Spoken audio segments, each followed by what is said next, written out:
पारंपरिक और scientific investigation को जोड़ के जब हम इस तथ्य पे पहुंचे तो पता लगा कि जो मृतका बलजिंदर है उसका जो कत्ल है, उसका जो खून है, उसी के लड़के ने, आरोपी ने, जो गौमित है, अपने ही गांव शामपुर के एक लड़के पंकज के साथ मिलके प्लान करके उनका खून किया है।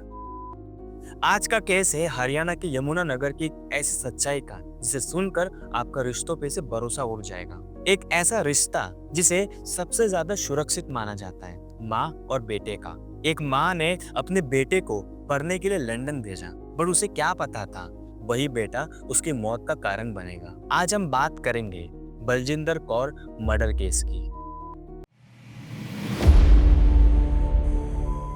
हरियाणा के यमुनानगर के साधौरा इलाके में एक गांव है शामपुर। यहाँ के सरपंच जसबीर सिंह का परिवार सबसे ज्यादा इज्जतदार माना जाता है।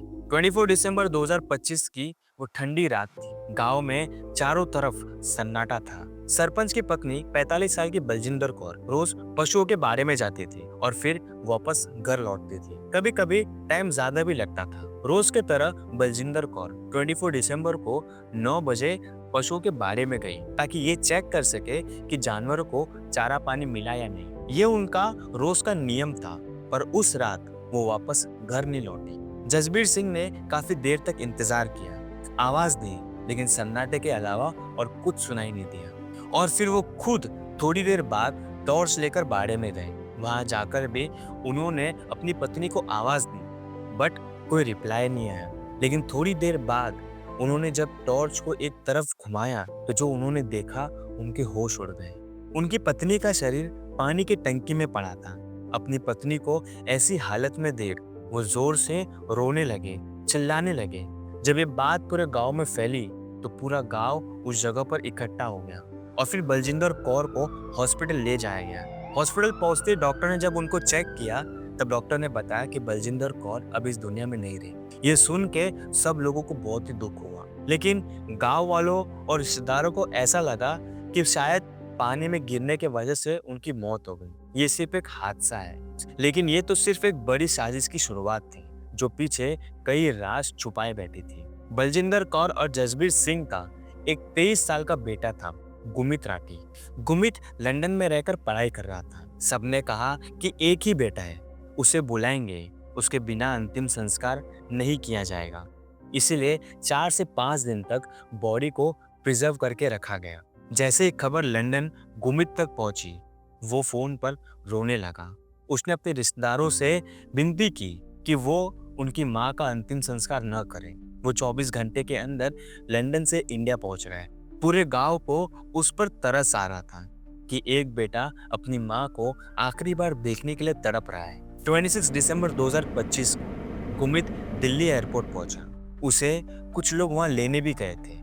फिर गुमित एयरपोर्ट से रोते हुए गांव आया और फिर उसके बाद उसने पूरे रीति रिवाज के साथ अपनी माँ को मुख अग्नि दी। उसके आंसू देखकर कोई सपने में भी नहीं सोच सकता कि ये लड़का दुख में नहीं रो रहा है, बल्कि एक बहुत बड़ा नाटक कर रहा है। उसने ऐसा नाटक किया कि सबको वो सच लगने लगा। अंतिम संस्कार तो हो गया, लेकिन गांव और रिश्तेदार वालों को उनके मन में शक हो रहा था कि कुछ तो गलत हुआ है। जब बलजिंदर कौर को टंकी से निकाला गया, उनके माथे पर चोट के निशान थे और उनके गले पर एक नीली रस्सी के भी निशान थे, जैसे कि किसी ने उन्हें गला घोट के मारने की कोशिश की हो। और सबसे बड़ी बात, उनकी हाथ की चूड़ियां पूरे बाड़े में बिखरी पड़ी थी, जैसे बलजिंदर कौर की किलर से हाथापाई हुई हो। गांव की एमएलए रेणु बाला ने इसमें दिलचस्पी ली और एसपी से मुलाकात की। उन्होंने एसपी से कहा कि अगर ये हादसा है तो ठीक है, लेकिन अगर ये मर्डर है तो सच सामने आना चाहिए। जसबीर सिंह और उनके ससुराल वालों के कहने पर एसपी ने एक एसआईटी टीम बनाई, जिसका जिम्मा डीएसपी आशीष चौधरी को दिया गया। अब पुलिस हर उस इंसान पर नजर रख रही थी जो उस वक्त गांव में मौजूद था। एसआईटी ने गांव के उस एरिया के सबके एक्टिव नंबर्स निकाले।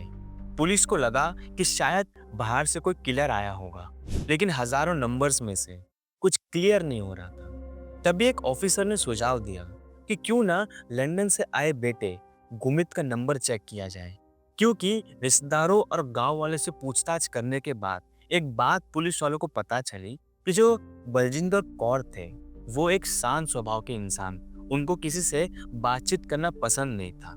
अगर किसी से उनकी बनती नहीं थी तो वो उनका खुद का बेटा था, गुमित राठी, क्योंकि किसी कारण के वजह से उसकी माँ ने उसे लंदन पढ़ने भेजा था।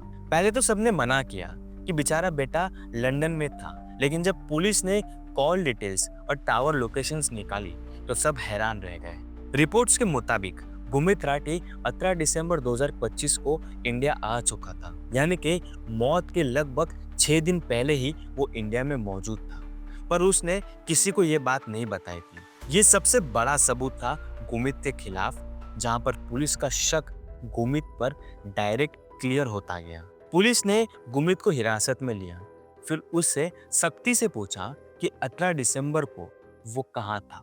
पहले तो गुमित बातें घुमाता रहा, लेकिन जब पुलिस ने कॉल डिटेल्स और लोकेशन की हिस्ट्री बताई तब गुमित पूरी तरह से टूट गया।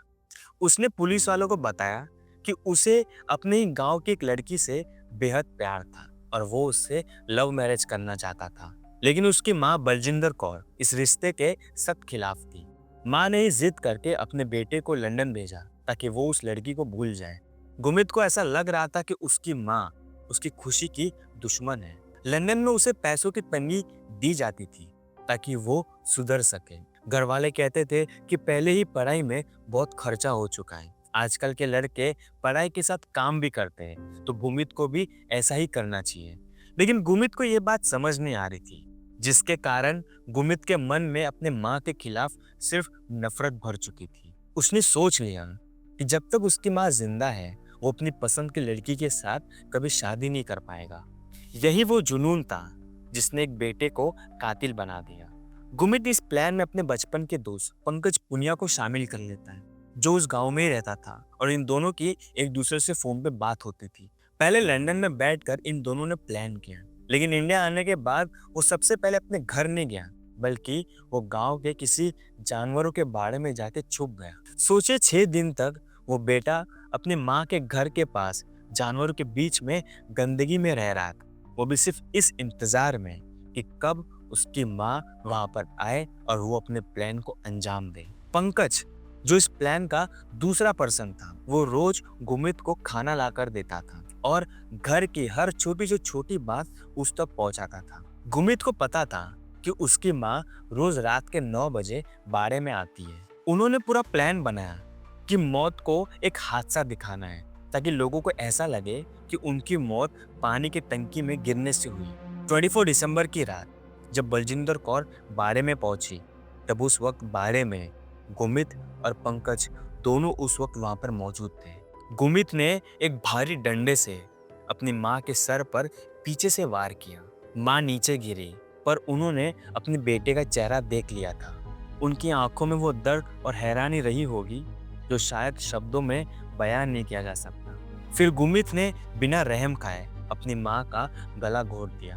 उसी दौरान माँ ने हाथ पैर मारे, जिसके वजह से जो हाथों में चूड़ियां थी वो टूट गई और फिर उनकी मौत हो गई। मौत के बाद गुमित और पंकज ने बलजिंदर कौर की लाश को उल्टा करके पानी में फेंक दिया ताकि फेफड़ों में पानी भर सके, और पोस्टमार्टम रिपोर्ट में ड्राइंग यानी कि डूबने के वजह से मौत हुई ऐसा लगे। अपनी माँ की हत्या करने के बाद गुमित फिर से छुप गया और 2 दिन बाद एयरपोर्ट से आने का नाटक किया।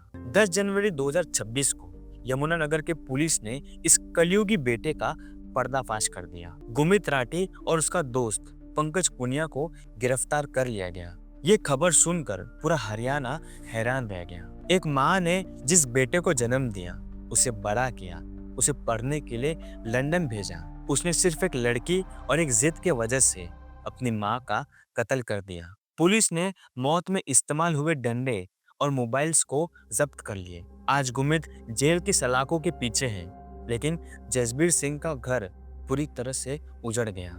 ये केस हमें सिखाता है कि गुस्सा और गलत रास्ते पर चला गया जुनून एक हंसते खेलते परिवार को पूरी तरह से बर्बाद कर देता है। रिश्ता खून से नहीं, भरोसे से बनता है, और जब बेटा ही कातिल बन जाए तो समाज का चेहरा डरावना लगने लगता है। तो ये था बलजिंदर कौर का मर्डर केस, जिसमें एक बेटे ने सिर्फ एक लड़की को पाने के लिए, अपनी जिद के लिए अपनी माँ को मौत के घाट उतार दिया।